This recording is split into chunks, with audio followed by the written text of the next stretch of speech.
예, 반갑습니다. 금속을 사랑하는 수강생 여러분, 성유경입니다. 이제 철강재료 수업 이제 본격적으로 좀 들어가 보도록 하겠습니다.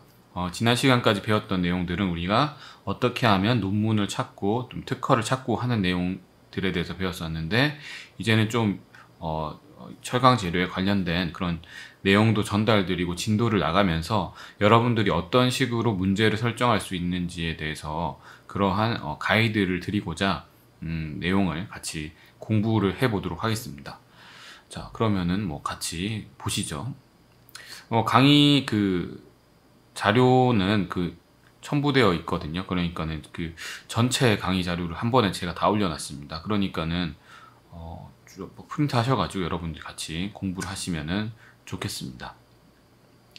그래서 첫 번째 단어는 철의 침입형 고용체에 대한 내용이 되겠습니다. 그러니까 철이라는 원소에 어떠한 침입형 고용체들이 들어가게 되는데, 그러한 것들이 어떤 게 있는지 살펴보도록 하겠습니다. 근데 그 전에 앞서서 일단은 개요로 철이라는 것이 어떠한 소재인지 먼저 한번 같이 살펴보도록 하겠습니다.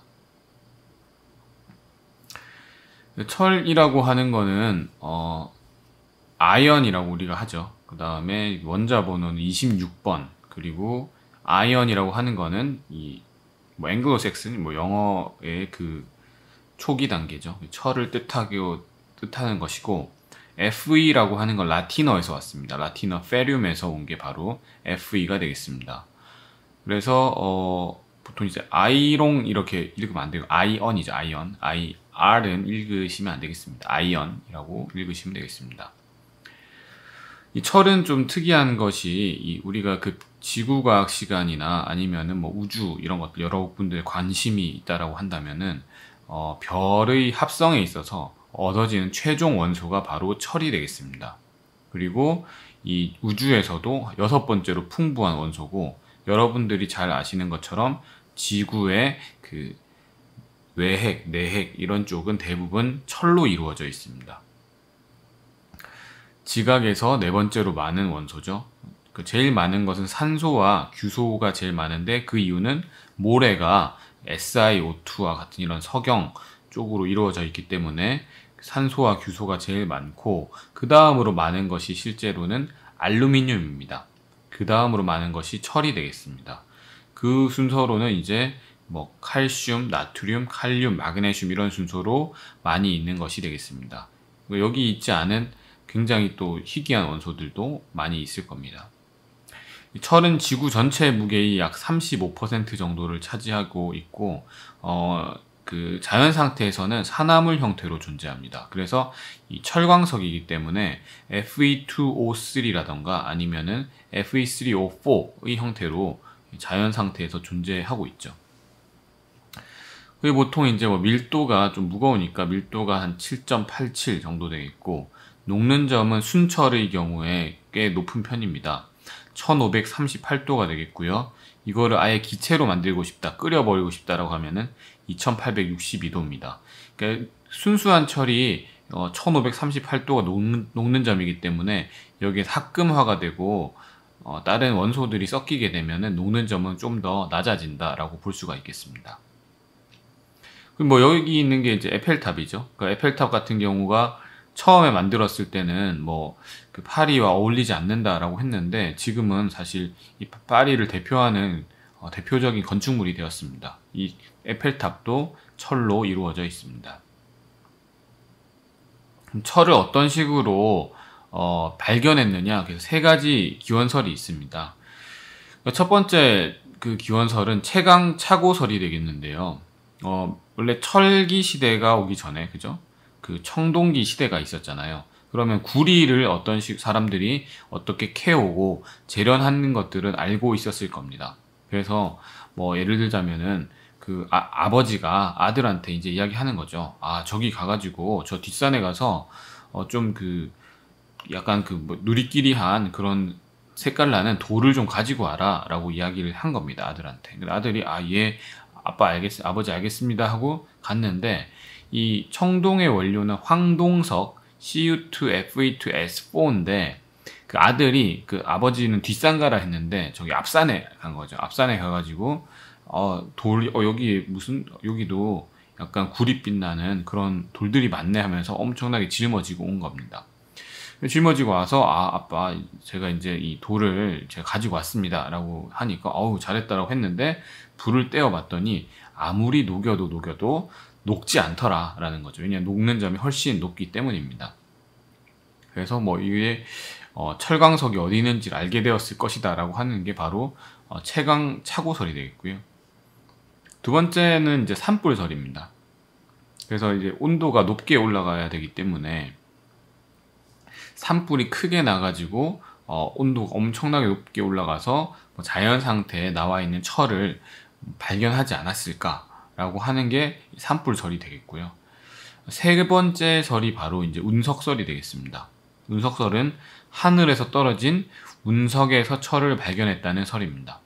그래서 여러분들이 지구상에서 이제 우주에서 온 철들이 많이 있거든요. 그걸 우리가 운철이라고 부르는데, 운석에서 나오는 철을, 그 운철은 니켈 함량이 굉장히 높습니다. 이 니켈이 대략 4에서 20% 정도 포함하고 있기 때문에 이걸 채취를 해서 우리가 성분 분석을 해보면은 운석인지 아니면 지구상에 있던 것인지 좀 판단을 할 수가 있겠죠. 좀 세 가지 설이 있는데, 여러분들은 이 세 가지 설 중에 어떤 설이 가장 신빙성이 있다고 생각하십니까? 자, 1번 채광차고설일까요? 아니 2번 산불설일까요? 3번 운석설일까요? 여러분들이 마음속으로 생각을 한번 해보시기 바랍니다. 네, 생각 다 하셨나요? 자, 그러면은 다 같이 뒤에 가서 답을 보도록 하겠습니다. 자, 철강 재료의 기원, 가장 오래된 철 유물은 이집트에서 발굴된 기원전 3500년경의 구슬들입니다. 기원전 3500년경이니까 우리가 단군 조선이 기원전 2333년 뭐 이렇게 되니까 그런 역사보다도 더 옛날, 정말로 굉장히 뭐 옛날이죠. 그때에 이제 발견된 구슬들이 이 오른쪽에 나와 있습니다. 그래서 이 이집트에서 발견된 이 철 구슬들이 발견이 됐는데요. 이게 성분 분석을 해보니까 약 7.5%의 니켈을 포함하고 있었다라는 겁니다. 그러면은 이거는 지구상에 있는 철이 아니라 아마도 이 운석으로 지구에 떨어진 운석철일 것이다 라고 이야기를 할 수가 있는 거죠. 그래서 철을 아마 처음으로 발견하게 된 것은 운석철을 활용한 것이 아닐까라고 우리는 추측할 수가 있습니다. 이게 가장 오래된 철 유물이 되겠고요.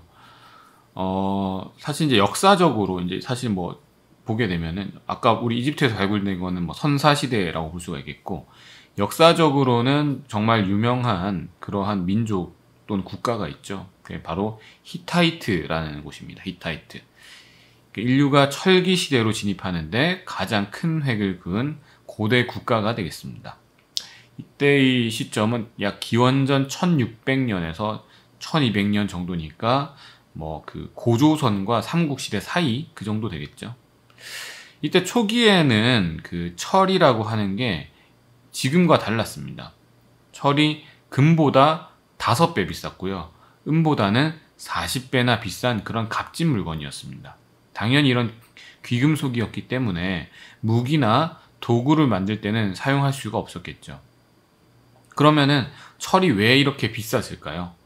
철은 지금은 굉장히 싼 금속이고 값싼 소재로 우리가 철강재료 시간에 분명히 말씀드렸었는데 왜 고대에는 철이 이렇게 비쌌던 것일까요? 그 이유는 바로 녹는 점 때문입니다.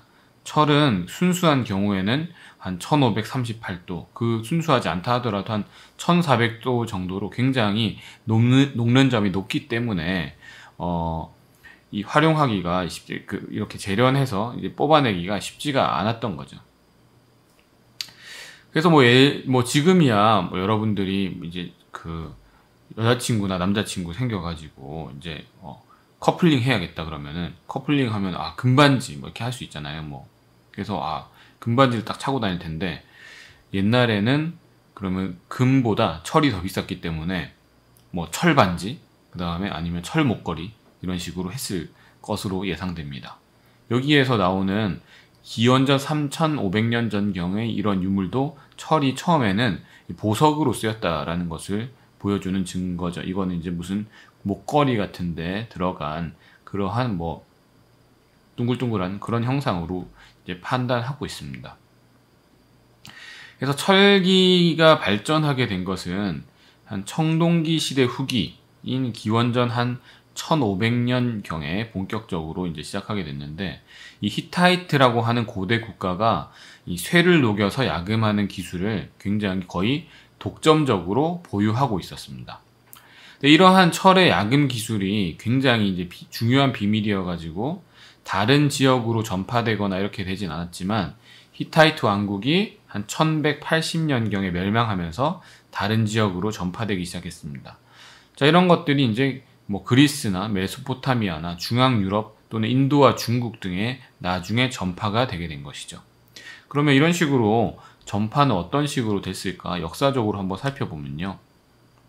이 이집트에 있는 이 왼쪽에 보이는 왕이 람세스 2세입니다. 그래서 뭐 저렇게 커다랗게 이렇게 상이 세워져 있을 정도로 그때 당시에 어떤 부귀 영화를 잘 볼 수가 있겠는데요. 오른쪽에 있는 사람은 히타이트 왕국의 왕인 무아탈리 2세입니다. 그래서 그 람세스 2세가 기원전 한 1300년 전경에 뭐 계속 사신들도 보내고 해서 이 무아탈리 2세한테 철의 야금 기술을 알려달라라고 계속 이야기를 했습니다. 하지만 여기에서 뭐 이 뒤를 돌아보고 있는 것처럼 계속 그런 야금 기술을 알려주지 않았죠. 그래서 둘 간의 사이는 또 나빠지게 되고, 뭐 또 이런 것뿐만 아니라 이집트라는 고대 국가, 강한 왕국과 그 다음에 또 히타이트라고 하는 강력한 왕국이 서로 간에 맞붙을 수밖에 없는 그런 절체절명의 상황으로 맞닿게 되었습니다.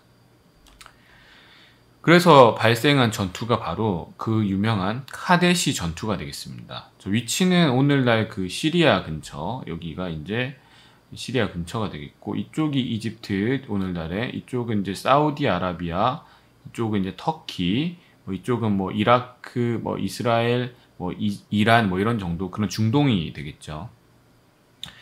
그래서 여기가 이제 그 세계 4대 문명의 발상지죠. 여기가 메소포타미아 문명의 발상지입니다. 여기가 티그리스 강과 유프라테스 강 사이에 이 메소포타미아 문명이 발전했죠. 그 다음에 또 4대 문명이 뭐가 있습니까?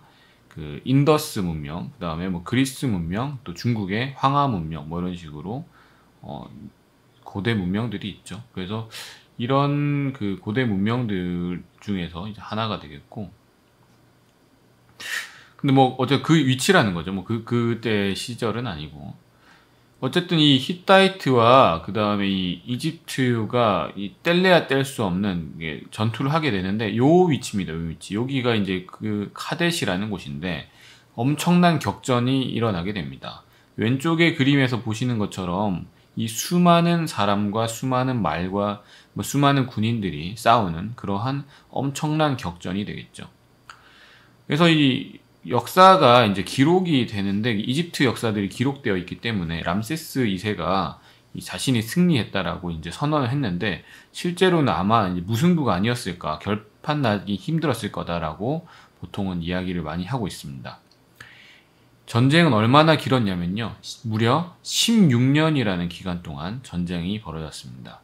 지금은 우리가 평균 수명이 100세 시대라고 하지만, 이때는 거의 사람이 한평생 산다고 해도 한 30년 정도밖에 못 살았던 시절입니다.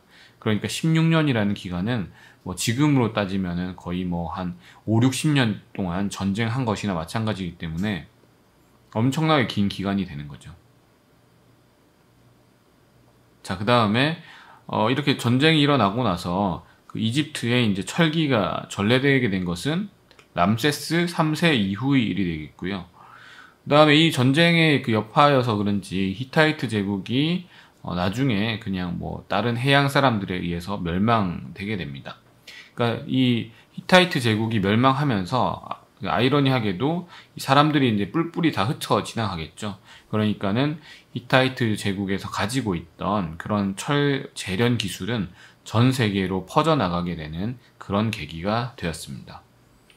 그래서 그 이후에 본격적으로 이제 가장 그 큰 수혜를 받은 국가가 어디냐라고 하면은 바로 이 지도에 나오고 있는 이 영역을 다 차지해버린 이 그 아시리아라는 나라입니다. 그 아시리아에서는 철기 문명을 활용해가지고 철기를 실제로 군사용 무기로 활용한 나라가 되겠습니다. 히타이트 때만 해도 이때 사용되었던 무기는 청동기라고 볼 수가 있겠는데, 왜냐면은 가격이 비쌌기 때문이죠. 근데 이제 나중에 이 아시리아 정도로 오게 되면은 철기를 이제 무기로 활용하게 되는 그런 수준까지 오게 되면서 여기에서 사실 전 세계라고 볼 수 있겠습니다. 왜냐하면 이때는 이 중동 지역이 전 세계 중심이기 때문에 거의 전 세계를 장악한 굉장히 강력한 국가가 되는 원동력에 바로 철기가 있었습니다. 뭐 이렇게 우리가 뭐 역사를 한번 같이 살펴봤고요.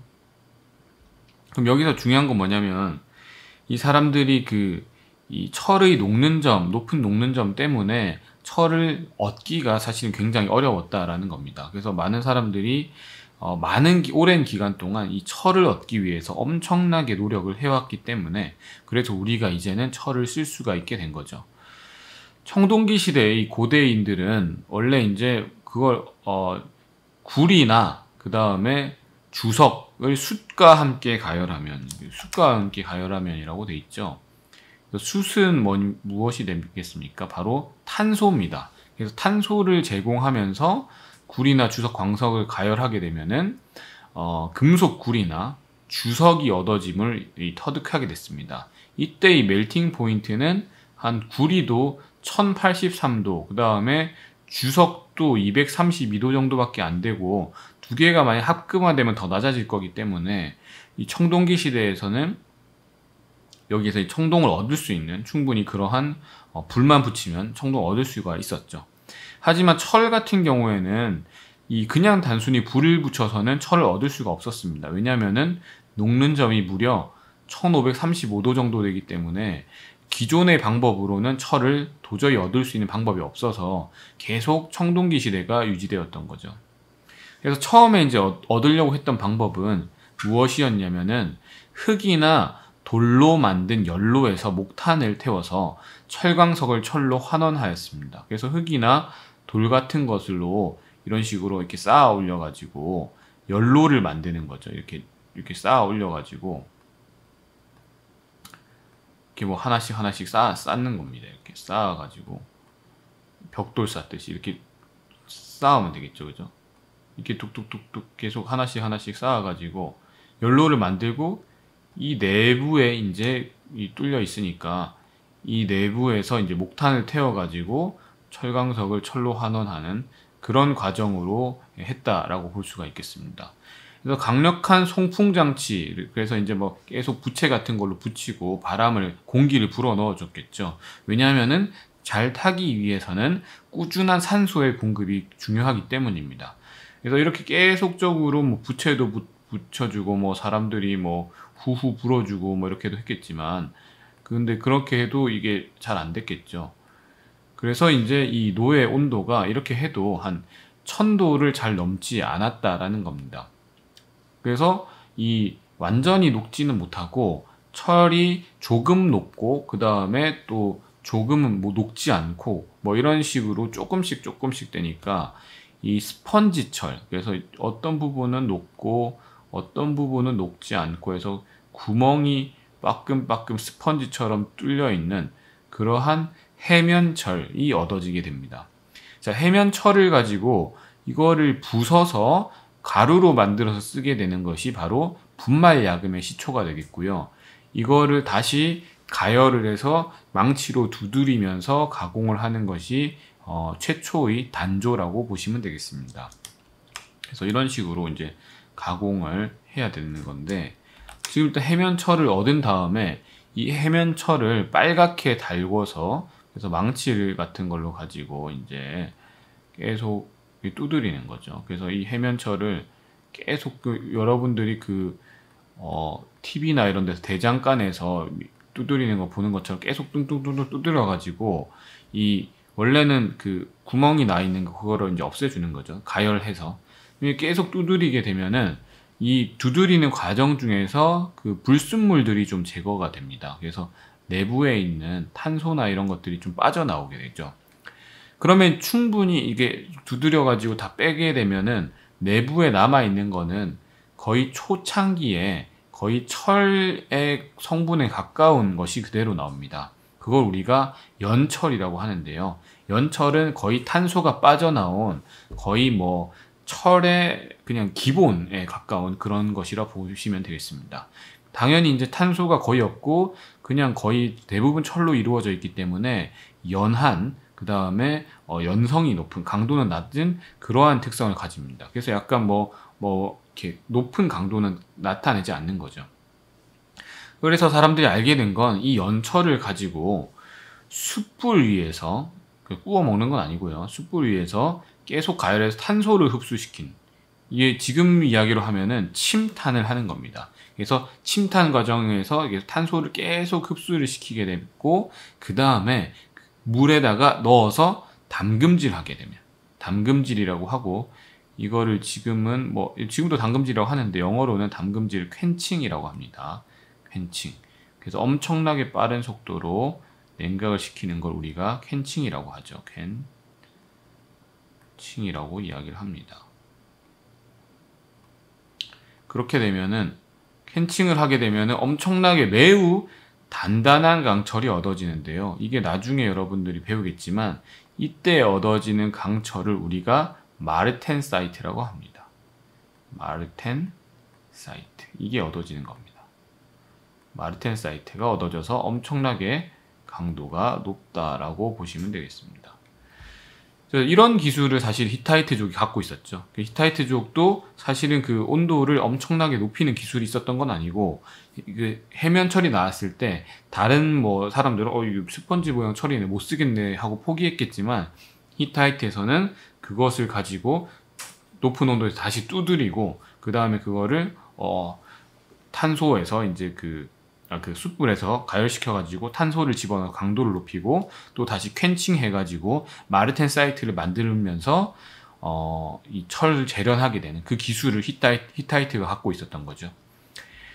그래서 이 기술이 이제 어느 정도 우수하냐면, 지금 우리가 쓰는 것이 용광로거든요. 이 용광로가 나오기 전까지는 히타이트의 기술이 거의 인류의 역사에서 계속 사용되었던 그런 기술이 되겠습니다. 이게 고대의 철강 기술이 되겠고요.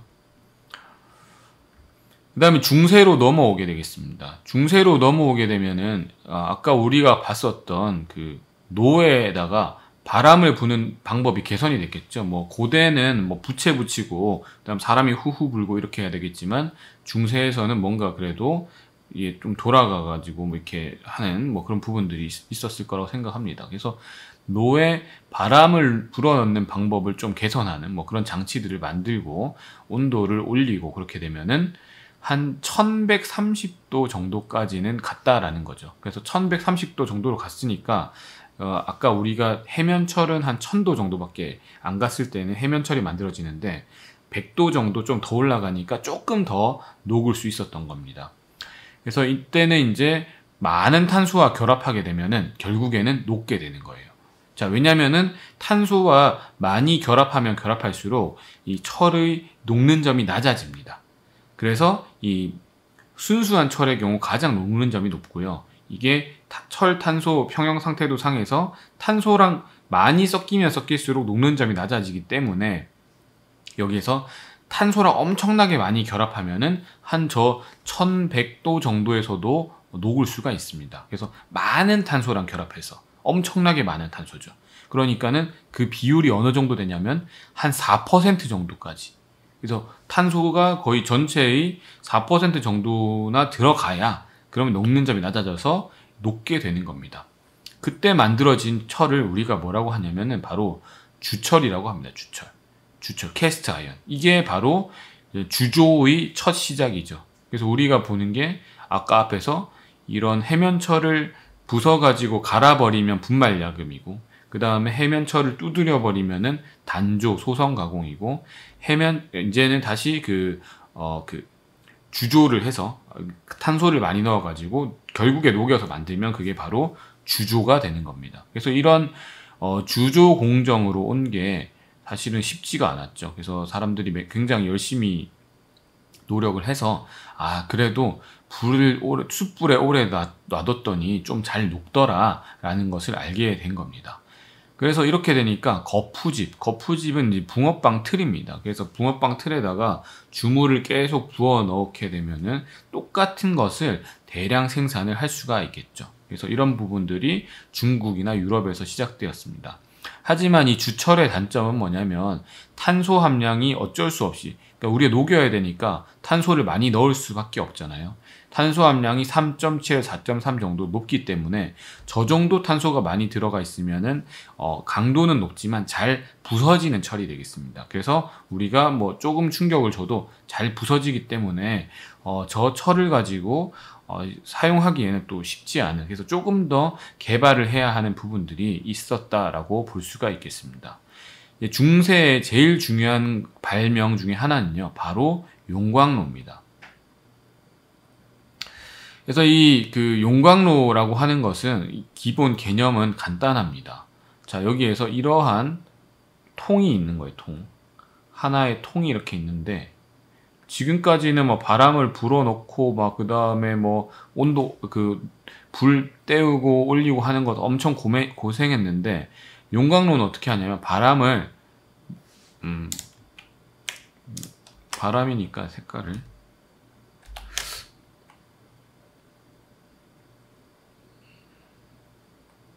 바람을 밑에서부터 이렇게 불어 넣어주는 겁니다. 바람을 이렇게 밑에서 쭉 올라가는 거죠.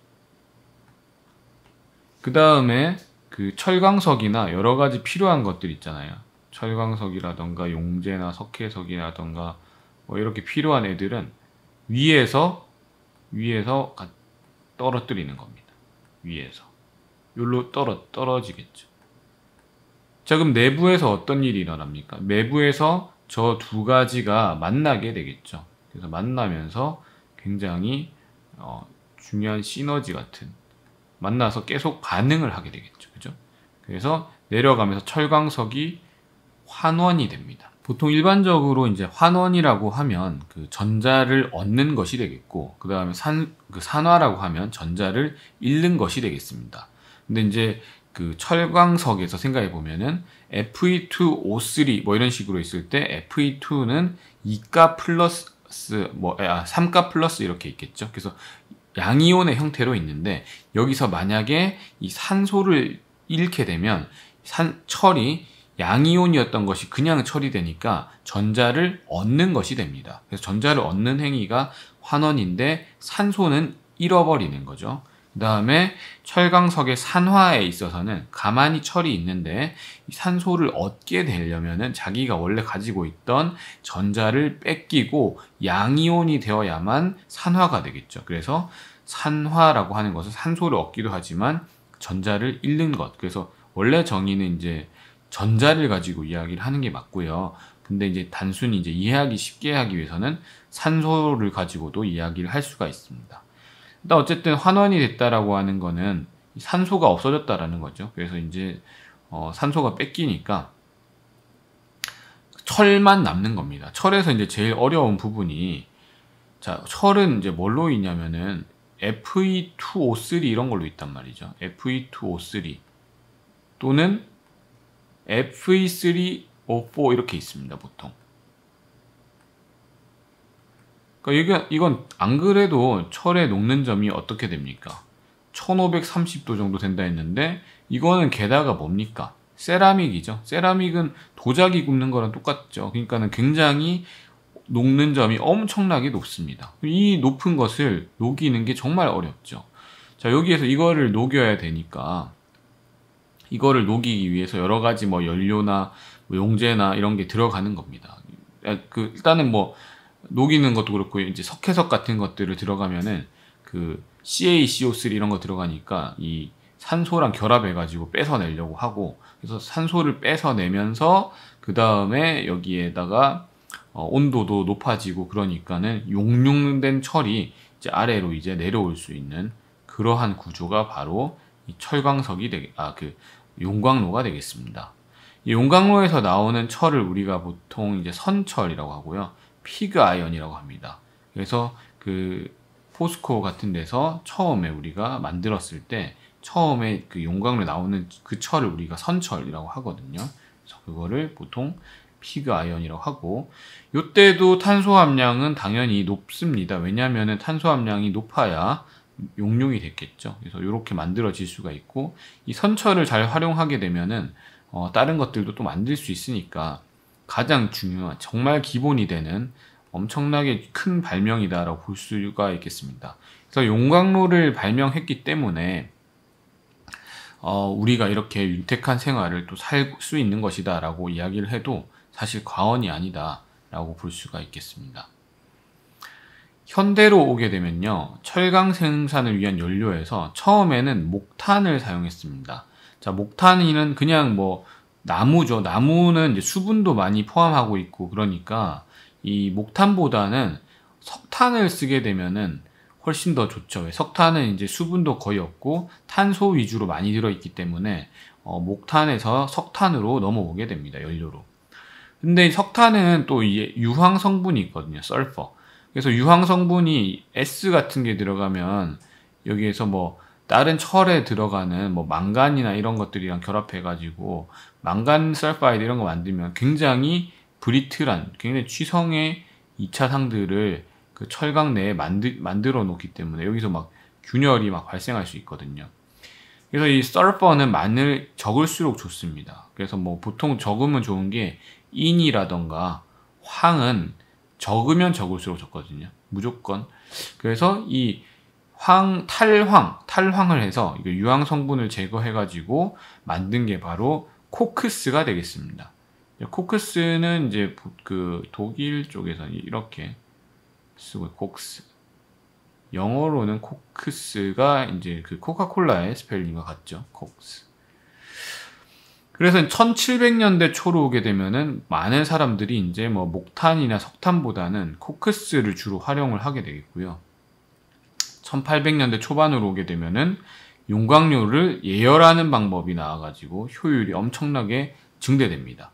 그럼 선철은 어차피 탄소 함량이 엄청 높으니까 이거를 탄소를 뭐 두들기면 빠지겠죠, 그죠? 그렇게 해서 연철로 만들거나 아니면은 강철로 만들 수 있는데, 강철의 연금술사죠, 그죠? 강철을 만드는. 그러니까 강철이 대략 탄소 함량이 2% 미만인 경우가 이제 보통은 강철이라고 이야기를 합니다. 왜냐하면은 탄소 함량이 너무 많으면 강도가 높긴 하지만 이게 취성이기 때문에 우리는 그것을 강철이라 부르지 않고 어느 정도 적당한 양의 탄소가 있는 것을 우리는 강철이라고 부르고 있습니다. 완전히 현대로 오게 되면 베세머라는 사람이 또 중요한 발명을 합니다. 베세머 전로를 발명을 하게 돼서요. 이 베세머 전로를 활용하면은 불순물을 굉장히 쉽게 제거를 할 수가 있습니다. 그래서 철강을 굉장히 값싸게 만들 수 있게 된 게 한 1800년대, 1900년대 이렇게 와서야 이제 철을 값싸게 만들게 된 거죠.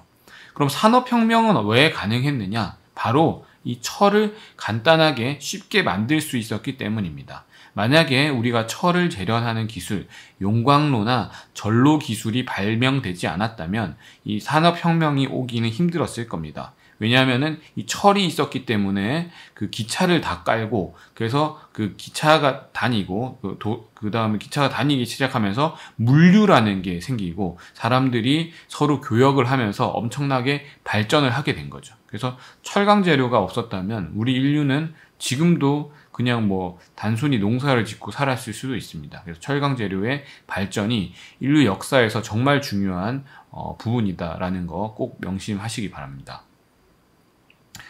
그래서 이제 이 베세머 전류를 하니까 굳이 연철을 앞에서 나왔던 그걸 생산할 필요가 없겠죠. 그래서 스펀지를 이제 두드리고 할 필요는 이제는 더 이상 없어진 겁니다. 스펀지 안 두드려도 됩니다.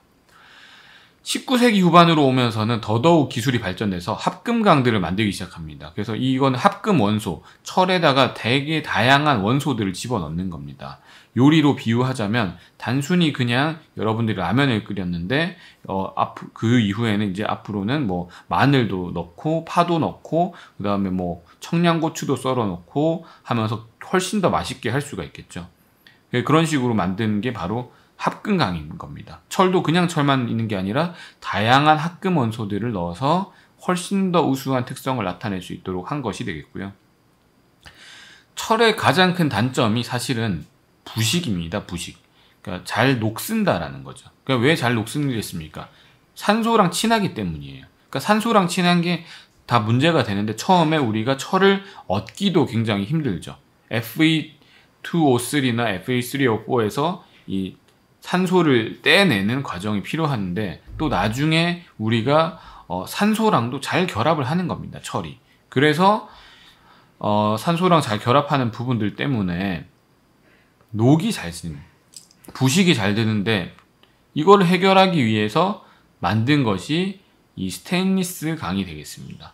스테인리스 강이 발명되면서 철의 최대 단점인 부식, 내식성 뭐 이런 것들도 다 해결이 된 거죠.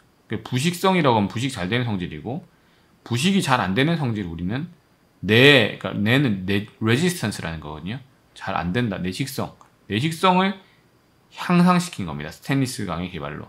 스테인리스는 보통 비율이 18크롬 그 다음에 한 10니켈 정도 들어 있습니다. 여러분이 혹시 시간이 되신다면은 식사를 하거나 할 때 숟가락 뒤쪽에 보면은 숫자와 영어가 적혀 있는 거 볼 수가 있을 텐데 보통 이런 18크롬 10니켈이라는 것이 보통 숟가락 뒤쪽에 항상 쓰여져 있습니다. 왜냐하면은 스테인리스 강이라는 것을 의미하는 거죠. 여기에서 중요한 거는 이 크롬이 중요한 건데요. 이 크롬이 들어가면서 스테인리스 강의 표면부에 Cr2O3라고 하는, 그러니까 원래는 이 산소가 Fe2O3를 만들어야 되는데 크롬이나 철이 사실은 비슷한 주기에 있거든요. 같은 라인에 있거든요. 주기율표에서. 그래서 이제 Cr2O3를 만들면서 이 Cr2O3는 굉장히 내식성이 우수한, 그게 표면에 쫙 코팅이 돼 버리니까 철의 가장 큰 단점인 부식 특성, 내식성이 향상이 된 거죠. 내식성이 향상돼서 부식이 잘 되지 않는 게 스테인리스 스틸이 되겠습니다. 그다음 또 최근에는 1952년으로 오게 되면은 훨씬 더 또 많은 양의 강철들을 만들 수 있게 되면서 이렇게 철강 생산 기술들이 발전되어 왔습니다. 이런 식으로 정리할 수 있겠고요. 그래서 다음 시간에 이 서론부터 해가지고 또 차근차근 이제 합금 원소의 영향을 살펴보도록 하겠습니다. 자, 오늘은 철강의 역사를 잘 살펴봤고요. 다음 시간에 또 인사드리겠습니다. 예, 감사합니다.